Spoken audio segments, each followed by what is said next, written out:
Okay, so I'm going to plant my GreenStalk today. I've got 2, and I'm really excited to share the progress.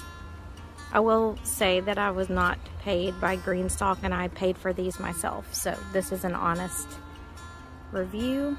I like the look of the product, and I thought we have such a big garden over on our property that we could do something on a smaller scale here.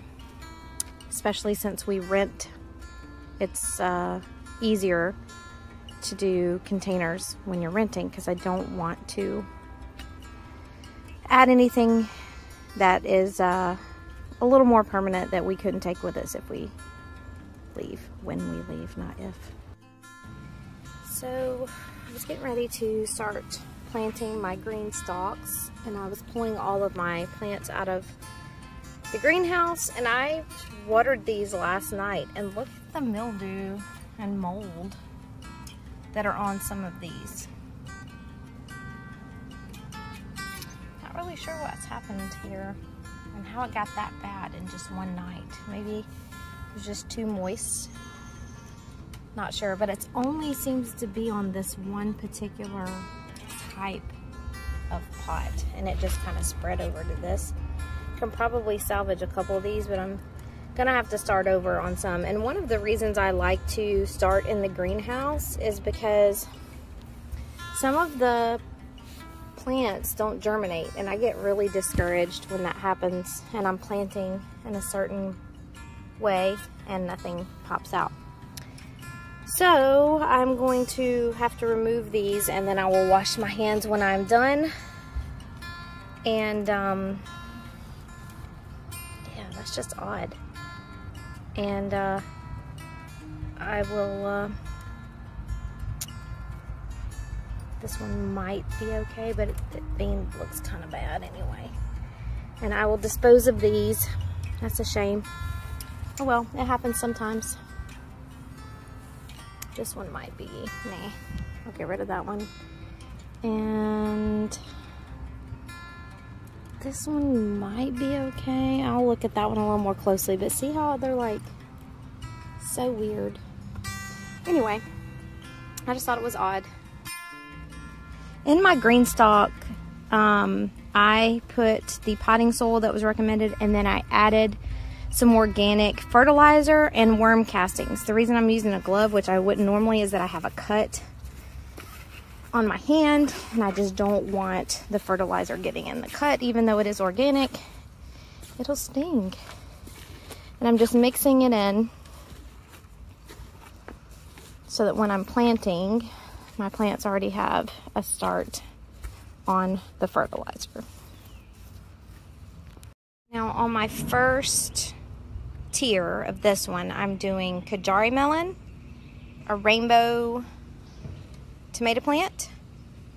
This one is a sweet banana pepper, a Tanya's purple potted bush bean, Tanya's purple potted bush bean, and a bell pepper. Okay, so another thing I wanted to point out with this, that I didn't see many, I watched probably 20 different videos about people planting in their GreenStalk, and most of them were just an unboxing and assembly video, which, I mean, this is super easy to put together, and it's well packaged in the box, so there's no need for any of that, in my opinion. That's just me personally.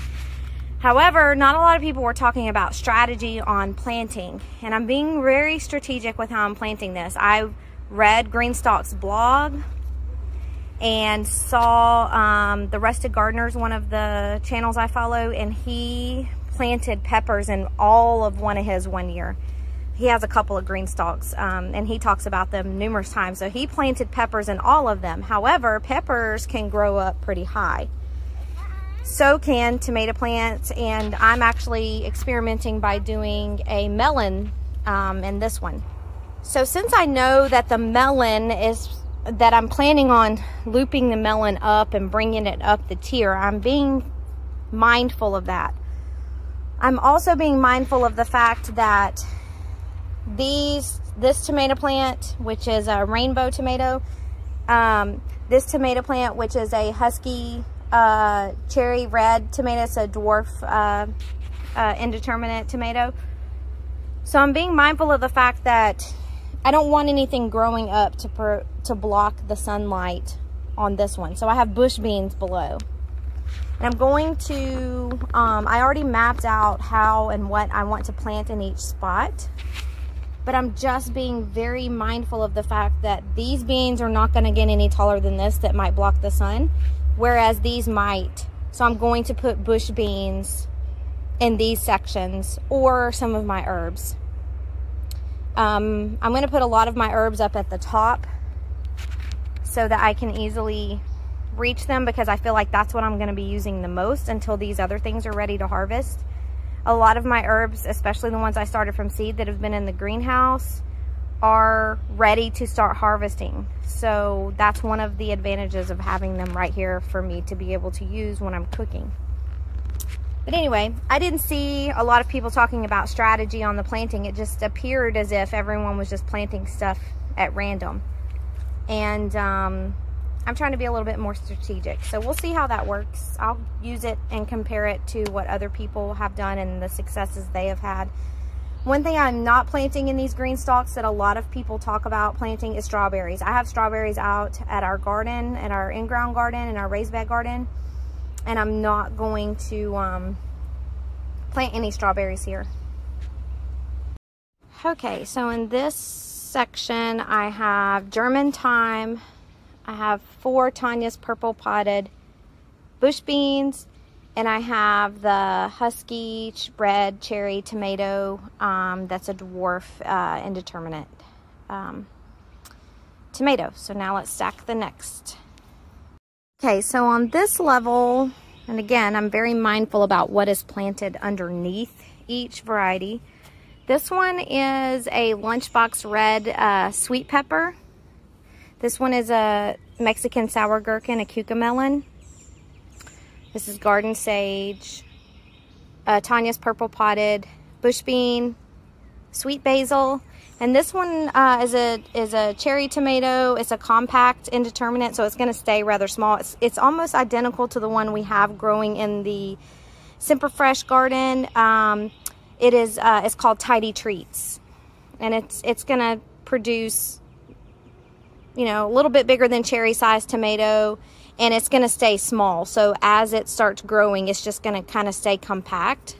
So trying to give it its best start here by making sure all the leaves are separated. And when you're planting these, go ahead and pull off any dead leaves from when you're transplanting. Like I'm going to clip that one. I don't want to pull it because this one's so tender.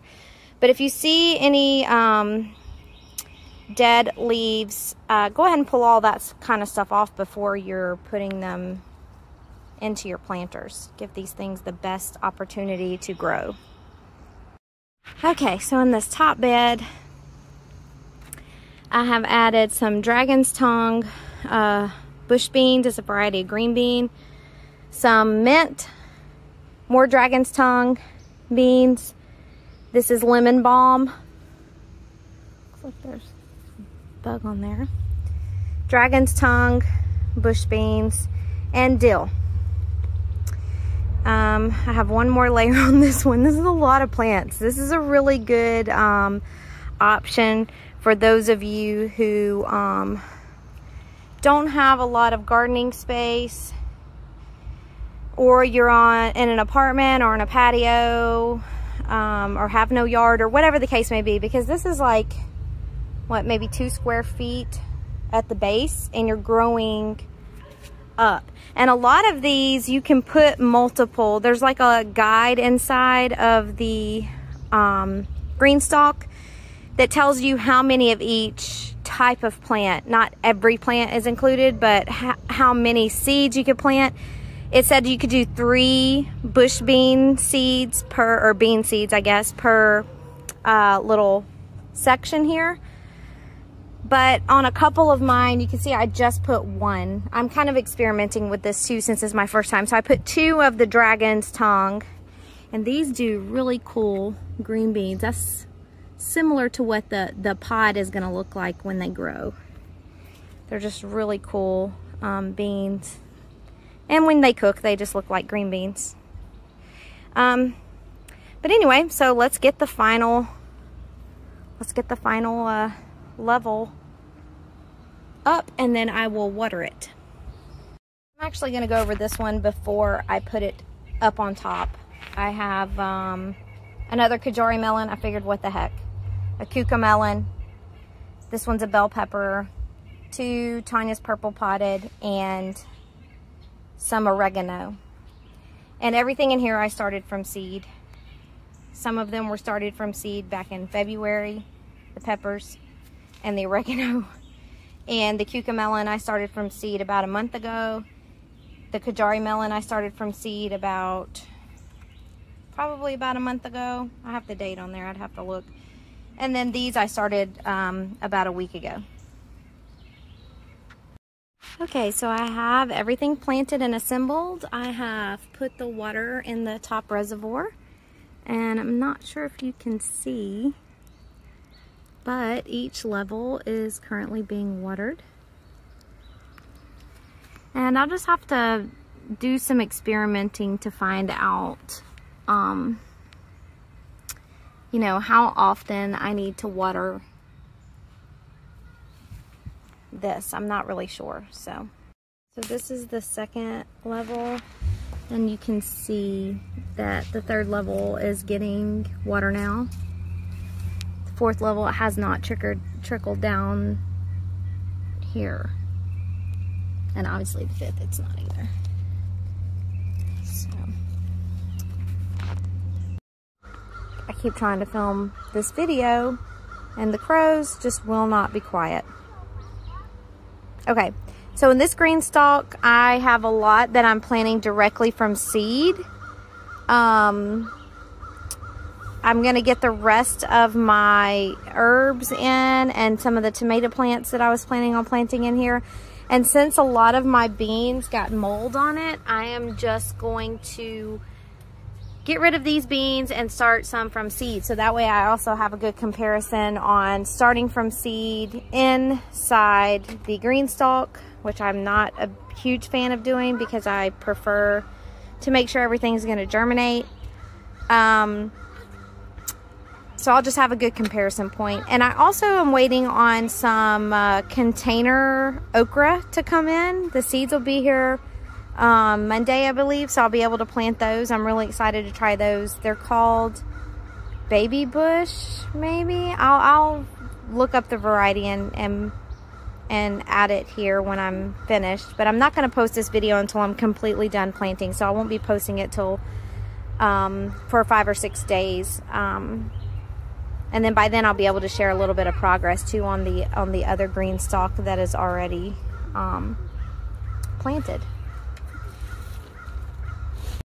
Okay, on the bottom tier of this bed, I have a salad patio potato. It's a red hybrid. I got it from the local co-op. It's a Bonnie brand. And it's a determinate. Didn't prune any back on this plant because it's a determinate tomato. I only have one other plant that's determinate that I'm growing in my entire garden, and it's at the property at the Semper Fresh garden. Then I have a bell pepper, a yellow bell pepper, sweet basil, Dances with Smurfs, cherry tomato. I guess they're considered a cherry. And then this one is the Tidy Treats, similar to what I had on the other one. Okay, on this level I have done some canter bush beans, a couple that I still had that weren't mildewy from the greenhouse, some dwarf jewel nasturtiums, some basil that's a little behind on the greenhouse growth, but I went ahead and put it in. I put some more canter bush beans from seed, or from bean there, so there's no seedling in that one. This is Gold Rush currant. I've never grown currant. I saw someone growing it in a group that I'm in, and it looked interesting, so I asked for some seeds and they sent me some, and I started them in the greenhouse, and here we go. So let's see what happens here. And then this is a Get Stuffed tomato from Baker Creek. This level I'm actually going to leave right now. I'm not going to plant anything in here. I have some beans soaking in the house, some Dragon Ton bush beans and some Cantor bush beans. And I'm going to leave this space open. The next level I'm going to leave half of them open for the okra that I'm expecting to come in on Monday. And then the top layer I'm going to put the rest of my herbs on, and I think I have 2 open spots on that. Actually, I may put another Dances with Smurfs. I have this one right here. I may put him in one of these. Let me circle around and see. And then, what are you doing, girl? You eating a strawberry? No. What you got?